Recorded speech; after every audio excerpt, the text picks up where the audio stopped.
¿Qué ocurre? Que el hombre genera dinámicas y el ecosistema también genera sus dinámicas. Entonces aparecen seres que los llamamos plagas. El conejo es un problema, el no sé qué. No, lo que es un problema es el tractor, lo que es un problema es la cultura de la industria minera basada en la agricultura. Eso es realmente el problema, no el conejo.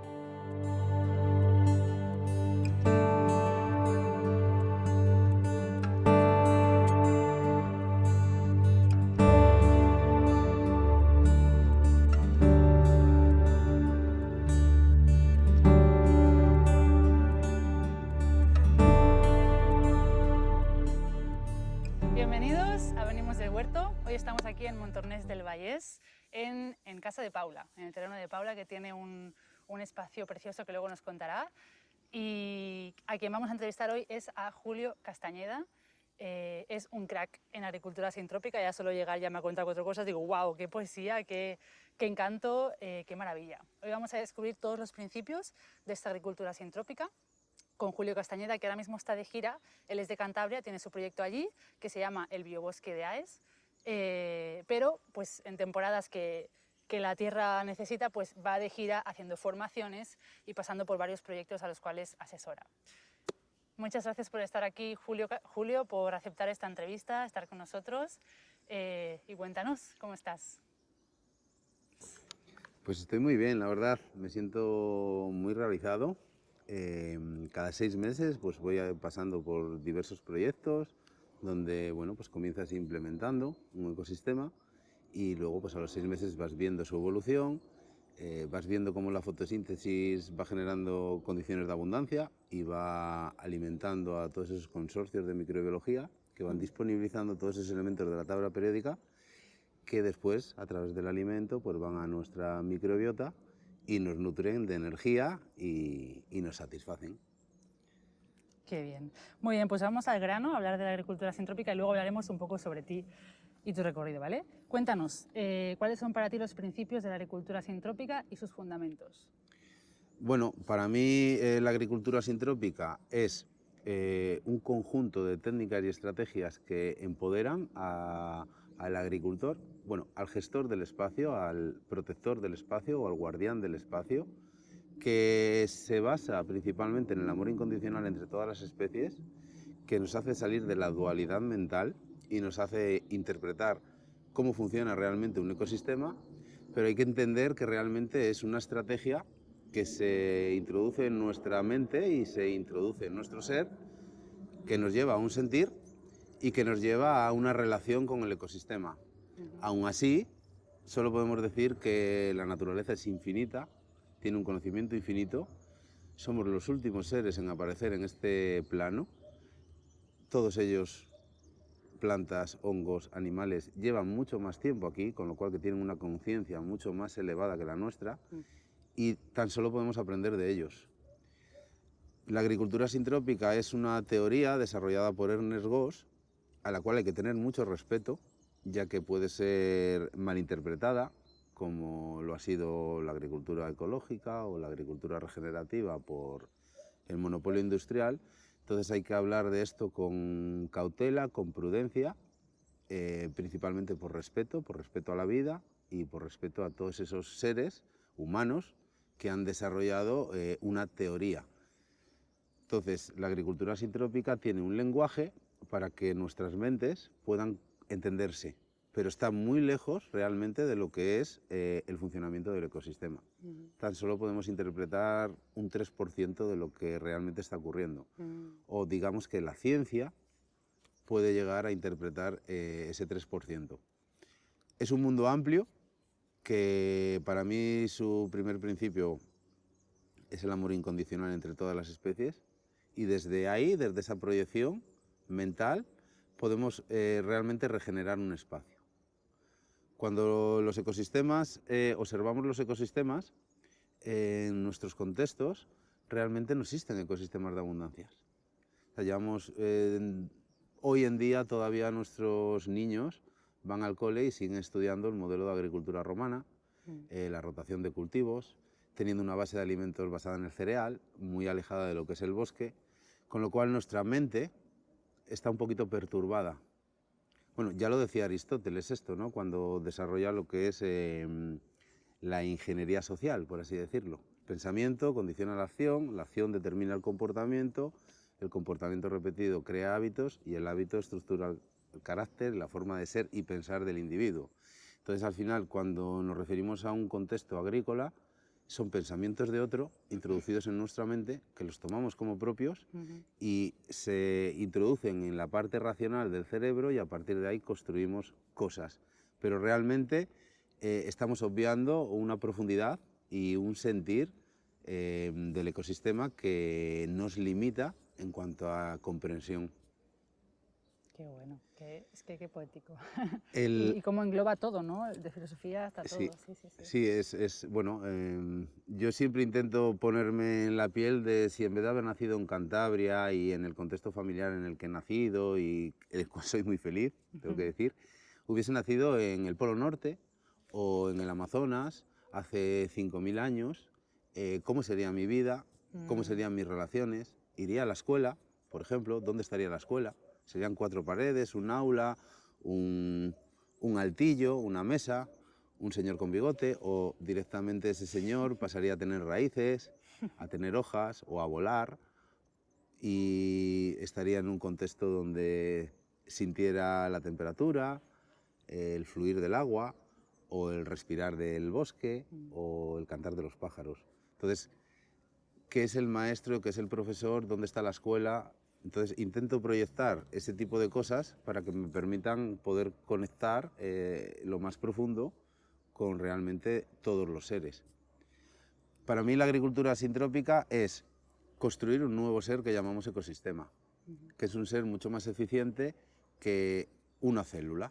Para mí una célula dentro del ecosistema sería una especie, un insecto, un hongo, una bacteria o una planta. Entonces el ecosistema se desarrolla a través de ese conjunto de células que a través de la cooperación y del amor incondicional construyen condiciones de vida sanas y saludables.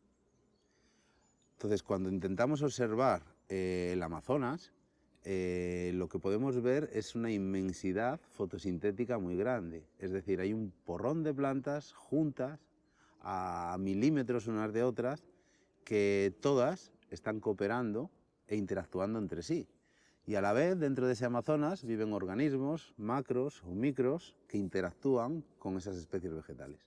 Entonces, claro, ahí empiezas a desarrollar y a entender que la alta densidad y la alta biodiversidad son patrones fundamentales del ecosistema.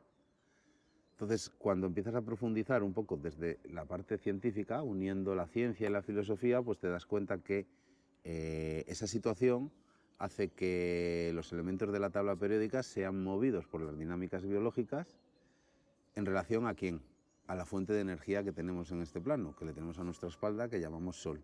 Entonces, ese sol hace que las plantas hagan fotosíntesis, es decir, que los fotones se establezcan en la estructura de las plantas, que a través de las dinámicas biológicas que los seres vivos hacen sobre las plantas, es decir, una vaquita come la planta, la digiere y hace caca.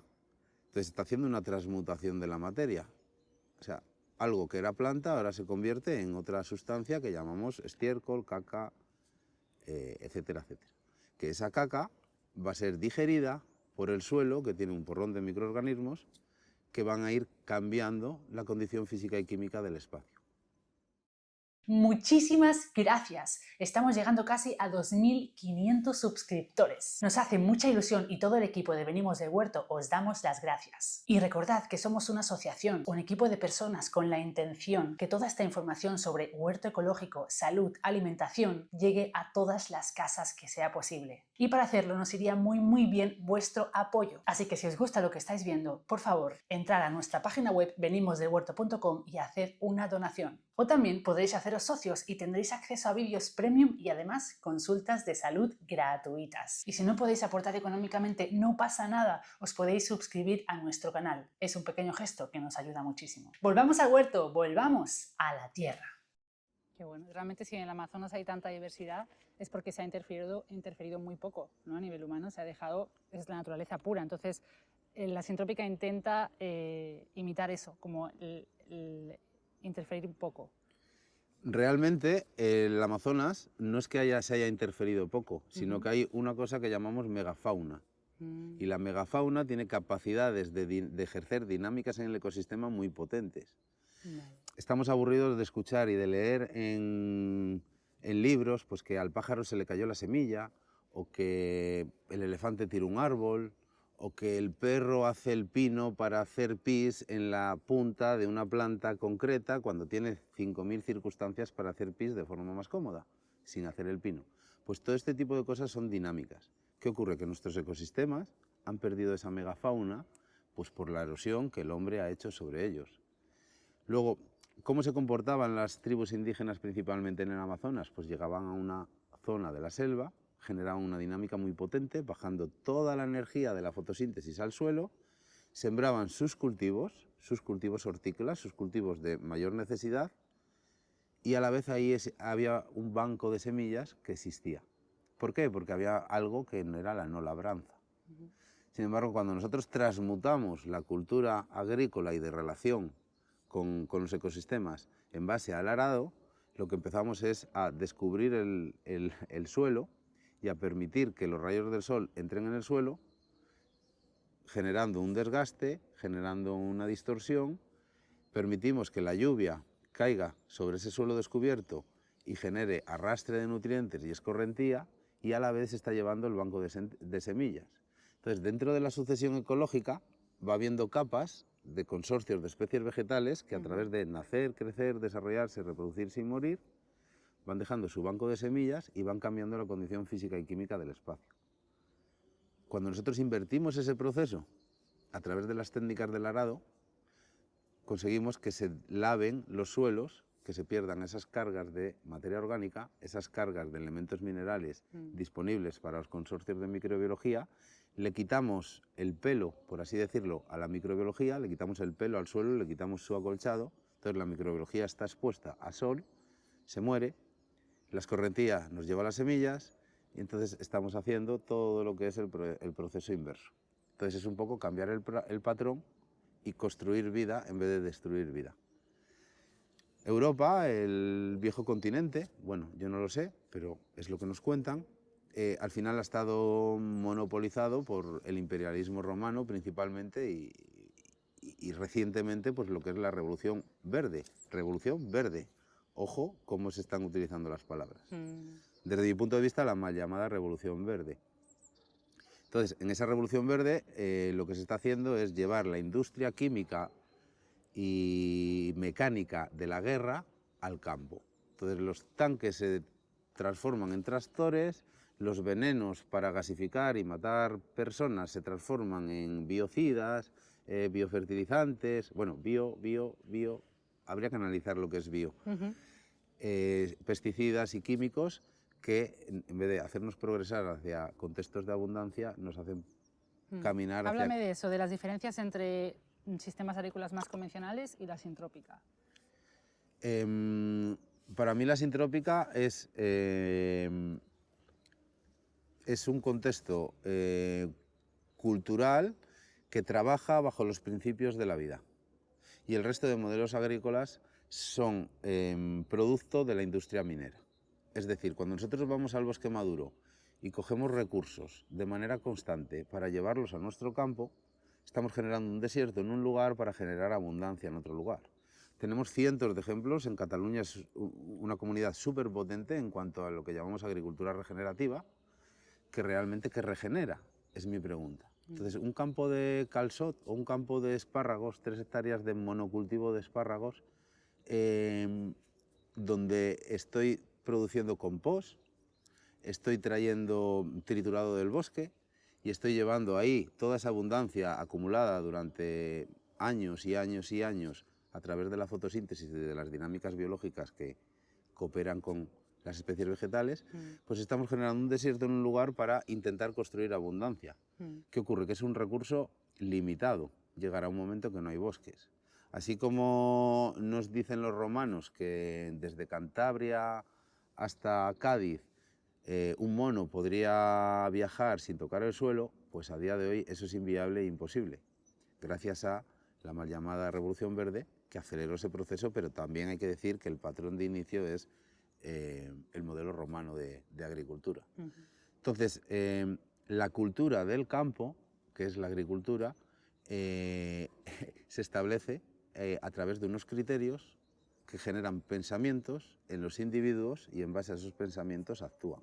Entonces, por ejemplo, hablar de qué es el compost, a mí me parece algo súper interesante. O sea, nos han vendido el compost como una herramienta regenerativa o como una capacidad para producir alimentos muy grande, pero realmente, ¿tú qué estás haciendo cuando haces compost? Estás cogiendo toda la energía de la fotosíntesis de un espacio, la estás acumulando en un lugar concreto, le estás dando humedad, le estás volteando y le estás llevando a un proceso térmico. Eleva su temperatura a unos 70 grados porque hay que matar las semillas o porque hay que matar una serie de cosas. Entonces, cuando estás elevando esa materia vegetal a 70 grados, el calor produce trabajo y el trabajo produce gases. Entonces, tienes una pérdida de rendimiento fotosintético en esas pilas de compost. Es decir, cualquier agricultor que tenga 100 unidades de biomasa y haga compost, se va a quedar con unas 30 unidades de energía, por así decirlo. Entonces, está perdiendo un 70 unidades de energía por cada 100 unidades de energía que ha construido con la fotosíntesis. Entonces, ¿realmente el compost ocurre en un bosque? O sea, ¿el bosque produce materia orgánica y lo eleva de temperatura?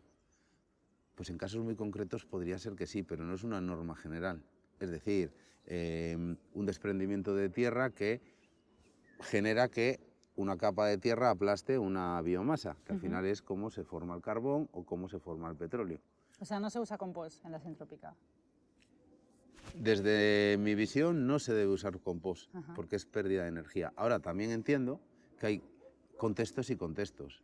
Si nosotros como comunidad decidimos regenerar Almería, a día de hoy nosotros ahí no podríamos asentarnos, porque no hay condiciones de fertilidad que nos puedan alimentar de forma interesante nuestra microbiota. No podríamos alimentarnos literalmente.